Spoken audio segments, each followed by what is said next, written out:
Hello friends, તો કેમ છો બધા? તો સ્વાગત છે તમારું મારા ગુજરાતી કિચનમાં। તો આજે આપણા રસોડે સરસ મજાનું શાકની રેસીપી લઈને આવી છું। તો આ શાકની રેસીપી જરૂરથી જોજો, કારણ કે એકદમ ચટપટું અને સ્વાદિષ્ટ છે।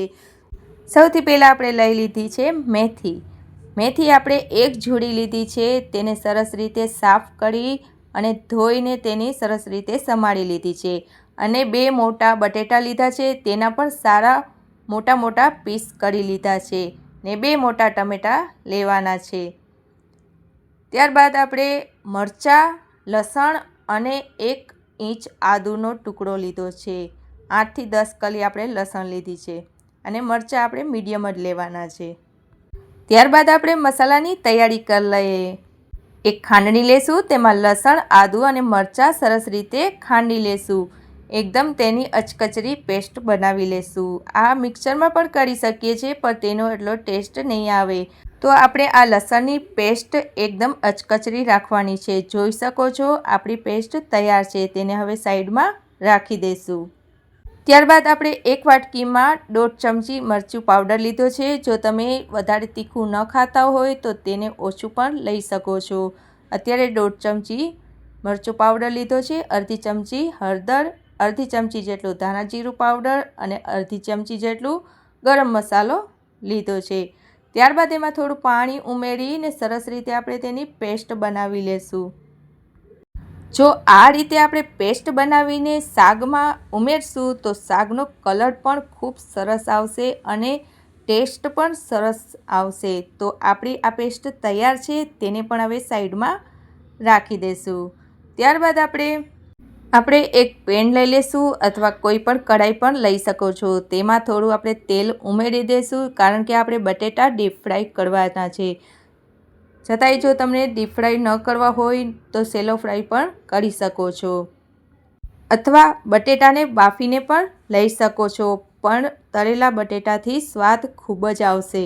તો આ રીતે આપણે તળવા રાખી દઈશું અને સાઈડમાં બીજી કઢાઈમાં આપણે વઘાર માટે 2 ચમચા જેટલું તેલ ઉમેરી દઈશું। ત્યારબાદ તેમાં આપણે રાઈ અને જીરુંનો વઘાર કરી દઈશું। જીરું અડધી ચમચી અને રાઈ અડધી ચમચી ઉમેરી છે અને ત્યારબાદ તેમાં ચપટી જેટલું આપણે હિંગનો પાવડર ઉમેરી દઈશું।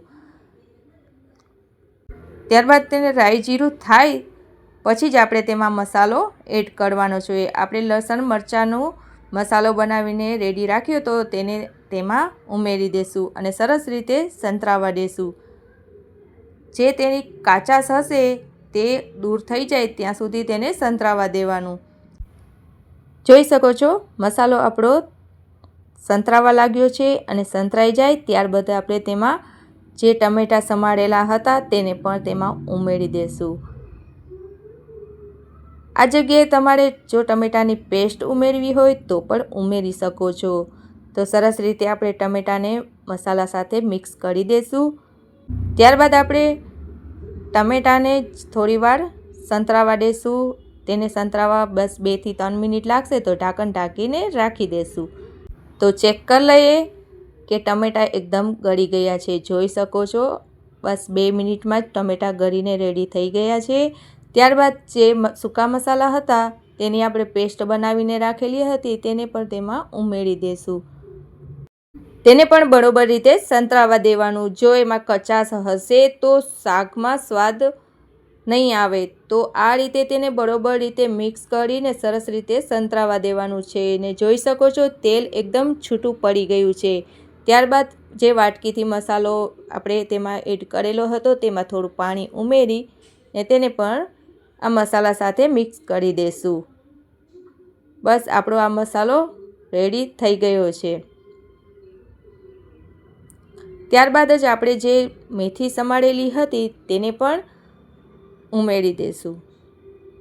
મેથીની જગ્યાએ જો તમને પાલક ઉમેરવી હોય અથવા કોઈ પણ બીજી ભાજી ઉમેરવી હોય તો પણ તમે ઉમેરી શકો છો, તેનો પણ ખૂબ ટેસ્ટ આવે છે। તો આ રીતે જો શાક બનેલું હશે તેનો સ્વાદ ખૂબ જ સરસ આવે છે।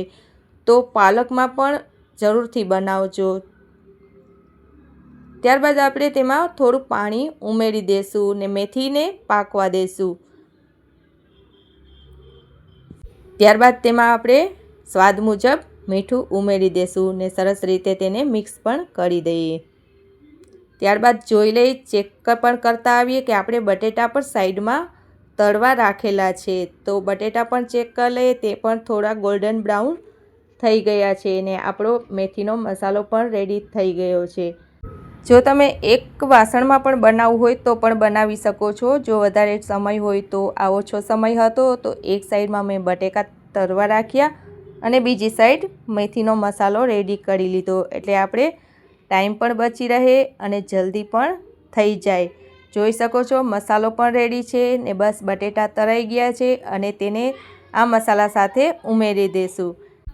બટેટા પણ આપણા તળેલા છે અને મસાલો પણ આપણો રેડી છે, એટલે આપણે વાર જરાય પણ લાગશે નહીં.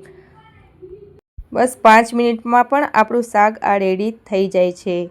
તો આપણે સરસ રીતે મિક્સ કરી દીધું છે અને ત્યારબાદ આપણે તેમાં 2 ચમચી જેટલું દહીં ઉમેરશું. દહીં ઉમેરવાથી એકદમ શાકનો કલર પણ બદલાઈ જશે અને એકદમ શાકનો ટેસ્ટ પણ ક્રીમી જેવો લાગશે. જો દહીં ઉમેરવાથી તરત જ આપણે આ શાક હલાવવું પડશે. જો શાકને આપણે હલાવશું નહીં તો દહીં ફાટી જશે. તો આપણે તેને શાકમાં હલાવવાનું છે. એકદમ મિક્સ થઈ જાય પછી તેને આપણે ઉકળવા દેવાનું છે. બસ આપણું આ શાક 5 મિનિટમાં પણ તૈયાર થઈ જશે. તો આ શાક જરૂરથી તમે ટ્રાય કરજો. આ રેસીપી કેવી લાગી તે પણ મને કમેન્ટમાં જરૂરથી જણાવજો. ને જો તમને મારા વિડીયો પસંદ પડતા હોય તો લાઈક શેર કરવાનું ભૂલતા નહીં અને આ વિડીયોમાં જો નવા હો તો મારા ચેનલને સબસ્ક્રાઈબ કરી લેજો. તો આપણી આ રેસીપી તૈયાર છે. જોઈ શકો છો એકદમ સ્વાદિષ્ટ આ શાક પરાઠા સાથે અથવા રોટલી સાથે કે ખીચડી સાથે બપોરે બનાવો કે સાંજે બનાવો, ખૂબ જ ટેસ્ટી લાગે છે. તો જરૂરથી ટ્રાય કરજો. Thanks for watching.